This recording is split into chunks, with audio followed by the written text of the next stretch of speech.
Matrix displacement method, frame analysis.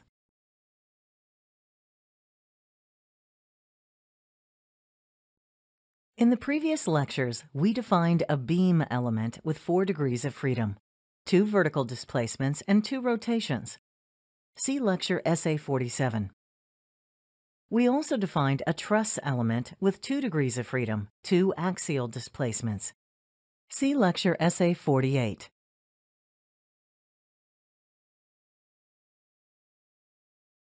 If we combine these two elements, we get a beam column element with 6 degrees of freedom.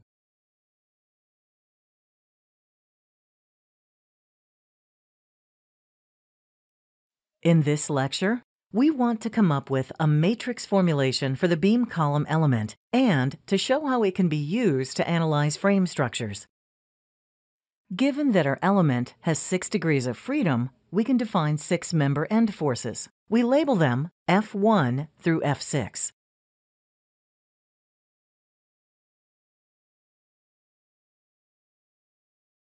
From previous lectures, we know that the force and displacement vectors are related to each other via a member stiffness matrix.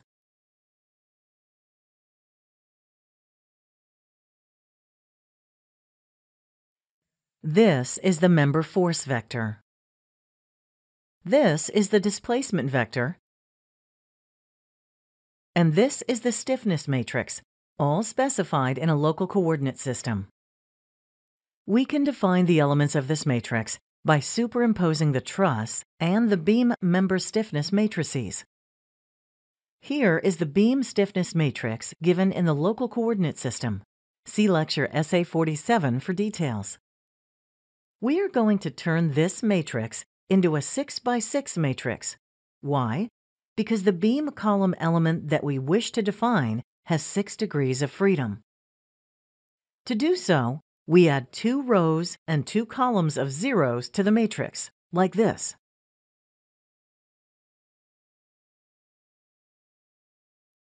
Let's refer to this matrix as KB. The truss stiffness matrix in the local coordinate system is. We turn this into a 6 by 6 matrix by adding to it 4 rows and 4 columns of zeros, like this. Let's refer to this matrix as KT. If we add KT to KB, we get the member stiffness matrix for our beam column element. Denoting this matrix as K, we can express the relationship between the force vector and the displacement vector in matrix form. But before we can use K to set up system stiffness matrices, we need to transform it from the local to the global coordinate system. Here is the beam column element in the local coordinate system. Let's rotate it by angle theta and situate it in the global coordinate system. Member end displacements in the global coordinate system can be shown like this. We now need to express each displacement in the local system in terms of the displacements in the global system. Let's start with D4. It can be defined in terms of global D4 and D5. The sum of the projection of the global displacements onto the local x-axis gives us D4, so we can write. Similarly, D5 in the local system can be expressed in terms of D4 and D5 in the global system. No special transformation is needed for D6. It equals global D6. This is the case since they both represent rotation around the z-axis. Note that the rotation of the xy plane by angle theta does not change the orientation of the z-axis. It remains perpendicular to that plane. That is why D6 in the local coordinate system is the same as D6 in the global coordinate system. We can write D1, D2, and D3 in a similar manner. This gives us a total of 6 equations. Writing them in matrix form, we get. We call this displacement transformation matrix T. We can obtain a similar matrix for force transformation. Here are the member forces in the local coordinate system. Here they are in the global coordinate system. Let's define global F4 in terms of local forces. This can be done by adding the projection of local F4 and F5 onto the global F4 axis. So we can write F5 can be defined in a similar manner. As in the case of displacement, global F6 equals local F6, since they both represent bending moment about the z-axis. Writing a similar set of equations for the forces at the other end of the element, we get these equations can be expressed in matrix form, like this. Let's refer to this as force transformation matrix Q. Now we are ready to come up with member stiffness matrix in the global coordinate system. We start by writing the member equations in the local coordinate system. That is, F equals K times D. Pre-multiply both sides of the equation by Q. Remember that Q is our force transformation matrix. The left-hand side of this equation equals F, since we know the uppercase F is the force vector in the global coordinate system, and the lowercase f is the same force vector in the local coordinate system.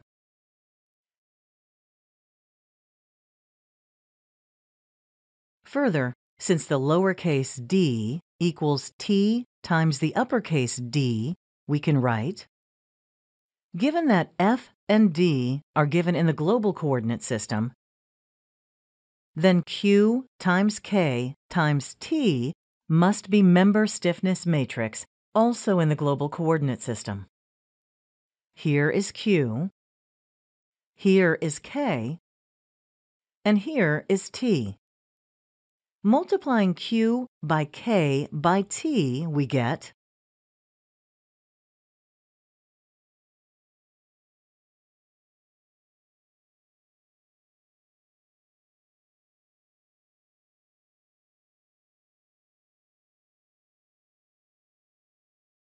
where alpha equals EA over L, beta equals EI over L cubed, C is cosine theta, and S is sine theta.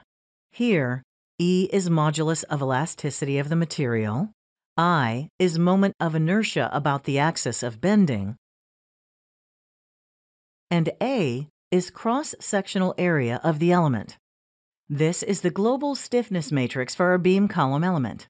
We are going to use it to assemble system stiffness matrices when analyzing indeterminate frame structures. Let's see how. Suppose we want to analyze this indeterminate frame. The frame has two members, AB and BC. Here are its section and material properties. We start by writing the stiffness matrix for each member. For AB, we have here alpha equals 100,000. Beta is 6. C is 0 and S is 1. Substituting these values in the matrix, we get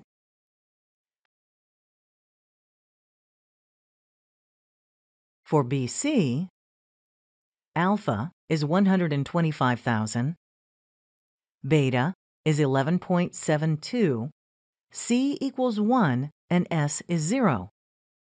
Substituting these values in the matrix, we get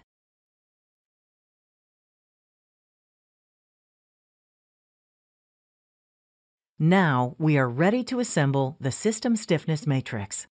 The frame has 4 degrees of freedom. There is a rotation at joint A, a horizontal displacement at B, a vertical displacement at B, and a rotation at B. We label them D1 through D4. There is also a corresponding force vector. We label the forces F1 through F4. The relationship between the force vector and the displacement vector can be written this way. The force vector is that of applied joint loads. In this case, there are only 2 non-zero forces. Let's determine the elements of the system stiffness matrix. We do this by adding related elements from the member stiffness matrices.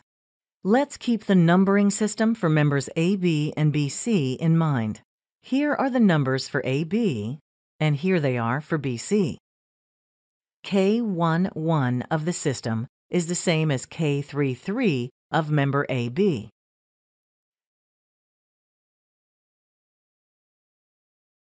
K12 of the system is the same as K34 of AB.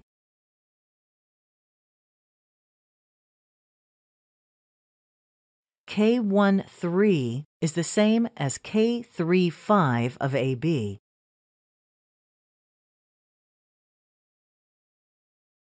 K14 is K36 of AB.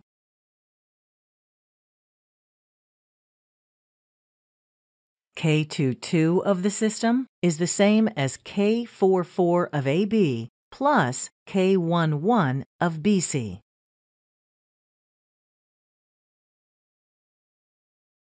And so on.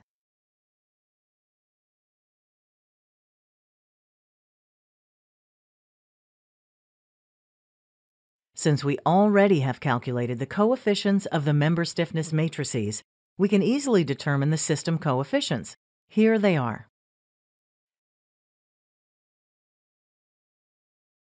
So the linear system of equations that we need to solve is this.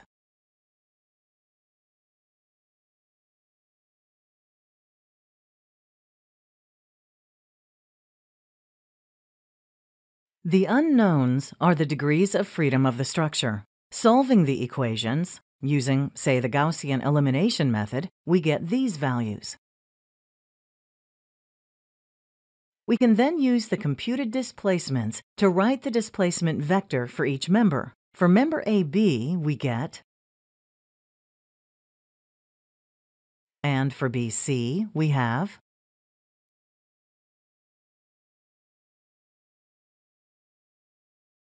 knowing the stiffness matrix and the displacement vector for each member, we can calculate its member end forces. For AB, we get,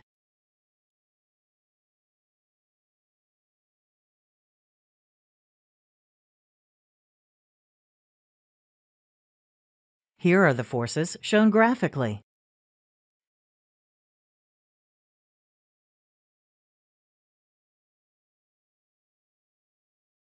For member BC, the end forces are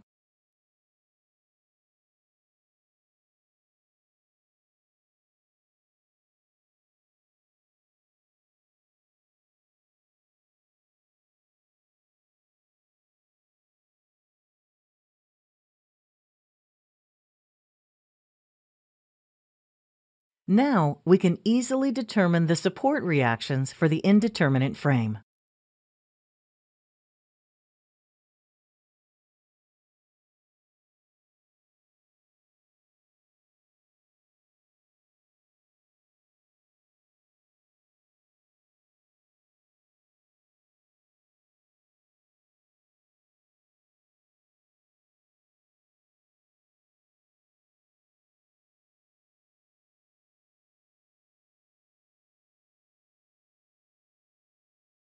By the way, knowing the member end forces, we can easily draw the shear and moment diagrams for the entire frame.